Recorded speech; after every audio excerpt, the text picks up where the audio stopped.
A way I like to think about this is we're very blessed to have a new addition to our North Hollywood church family. Our caretakers, Danielle and Araceli, had their little baby girl, Daniela, a few weeks back. And I know that, like any other infant, the minute if I see Araceli or any of us see Araceli carrying Daniela around, we're all drawn to the infant, right? Aren't we? We see a baby, we just want to go, we want to hold it, we want to play with it. And isn't just the most wonderful feeling to be in the presence of an infant? Now, please agree with me on that.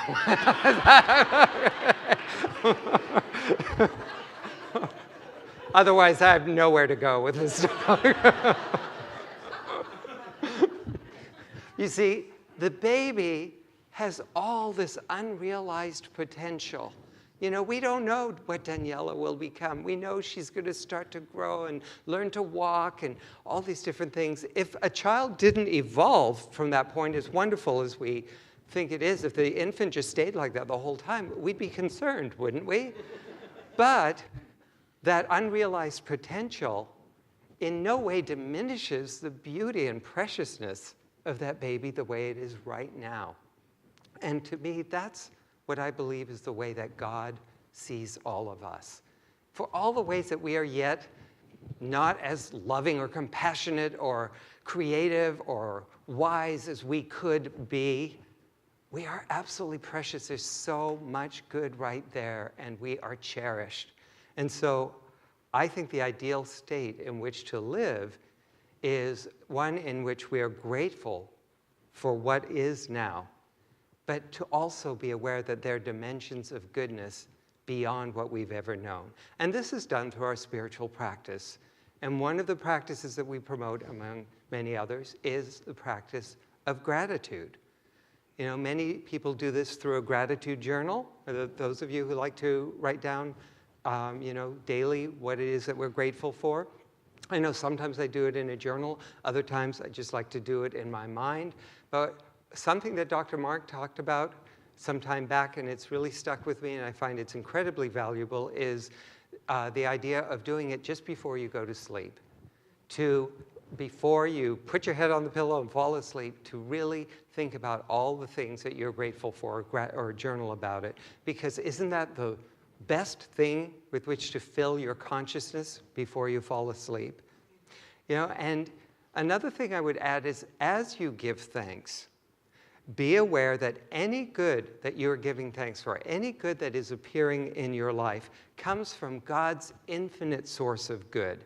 And that goodness is always pouring itself to you and through you.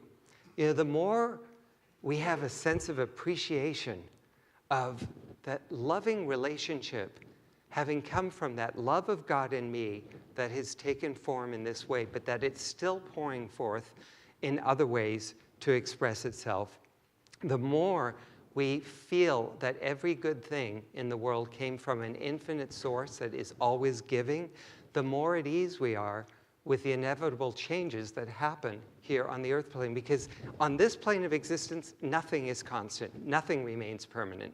Things change. But because we have a sense that that love that showed up in this form, or that joy that expressed itself in this experience, or that abundance that is showing up in our lives in these ways, is what created the good, the more we are at ease that when those things start to change, when relationships, people move on, you know, the job maybe is no longer there for us, that there's that something that created those things for us, and it will find a new way to take shape through us and in our lives. The other thing is, I really encourage people, when you're giving or going over your gratitude list, don't just give thanks for the good things in your life. Yes, certainly, be grateful for those things in those ways that God is showing up. But give thanks for the way that God's goodness shows up in you and through you. Give thanks for God's love, your capacity to love. That's God in you that is able to love. Give thanks for any joy that you feel. That's God's joy in you, finding a way to express itself. God's playfulness, God's compassion. give thanks for those qualities of God, because that reinforces the idea that any good, even in yourself, is the goodness of God, and it reinforces the idea that you are one with God. You are an expression of God.